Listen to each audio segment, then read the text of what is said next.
hapa kuna shida kubwa ya maji. Sasa mtambo ule pale nimeuleta pale, nimelipa hela zangu kwa kumwogopa Mwenyezi Mungu na Mtume Muhammad sallallahu alaihi wasallam. Nimelipa hela zangu, yale magari yamefika pale, bado wananidai wale. Nikamwambia siwezi kwenda Kitanda bila kwenda na yale magari. Nikachimbe hicho kisima, tuweke pampu, tusambaze maji mtaani, vandu bateki mache. Mabomba nilinunua mwenyewe, nimewapa pampu, nimenunua, nimewapa tenki jipya, nimenunua, nimewapa.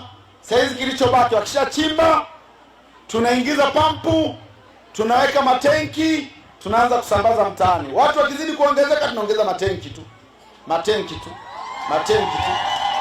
Kwa hiyo wale hawataondoka mpaka maji yapatikane. Kwa hiyo kishamaliza, niagiza watu wa Ruwasa, yuko hapa dada Chakalika, tusaidiane watu wapate maji safi na salama. Kiukweli changamoto ya maji kwetu sisi kijijini hapa imekuwa ni kubwa mno. Wananchi tunapata maji hafifu, maji sio salama, hatupati maji bora.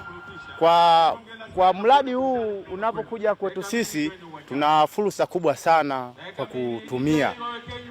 Kwa sababu tutapata maji yaliyokuwa safi, maji yaliyokuwa salama katika kijiji chetu. Tutaondokana na hadha ambayo itakayokuwa inayotukumba mara kwa mara ya kupatwa na magonjwa ya tumbo, ikiwepo pamoja na typhoid. Hapa maji kweli shida. Yaani toke hapo. Yaani anakuja mbunge huyo na ahidi hamna kinachotekelezwa.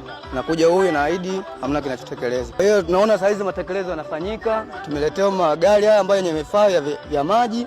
Kwa hiyo tunashukuru sisi wananchi kwa sababu anaenda kwa vitendo. Kwa sababu alituahidi na kweli tunaona saa hizi ahadi yake inakuja vizuri.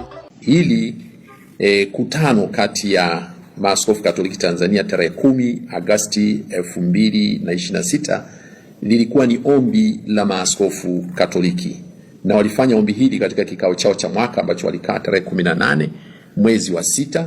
Walifanya maamuzi hayo kumuomba rais akutane nao, na hivi lilikuwa ni ombi la Maaskofu Katoliki Tanzania, na ndio walioomba, wala hawakuitwa, waliomba wamuone rais.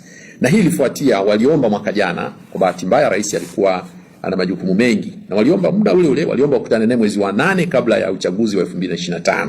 Rais kwa bahati mbaya akasema ratiba yake imembana, hataweza kukutana nao.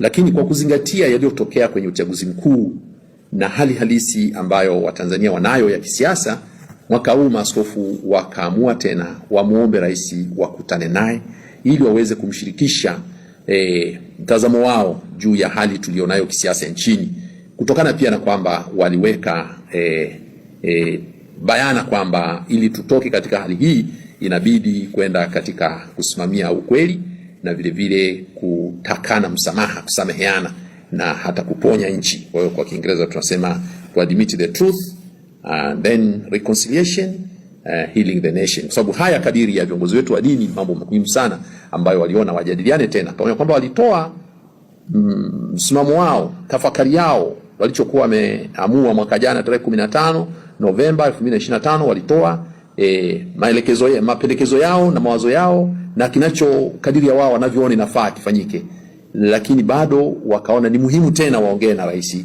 wa Jamhuri ya Muungano wa Tanzania. Na kwa kweli wameshukuru sana kupokelewa na rais wa Jamhuri ya Muungano wa Tanzania. Ameacha shughuli zake, amewapa mazungumzano ambayo yameenda zaidi ya saa 1.5.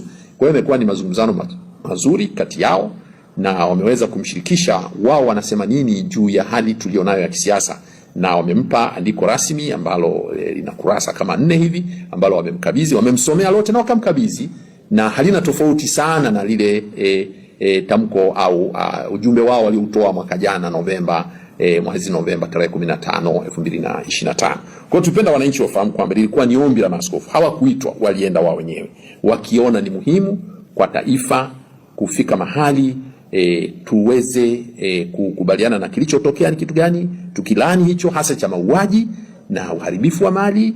Alafu basi maaskofu wanasema sasa tufike mahali tuponye nchi na mambo mengine yaendelee, na hayo yaliyosababisha watu waingie katika hali za kuandamana na nini, basi na yenyewe yashughulikiwe. Kwa ufupi niliweke hilo bayana.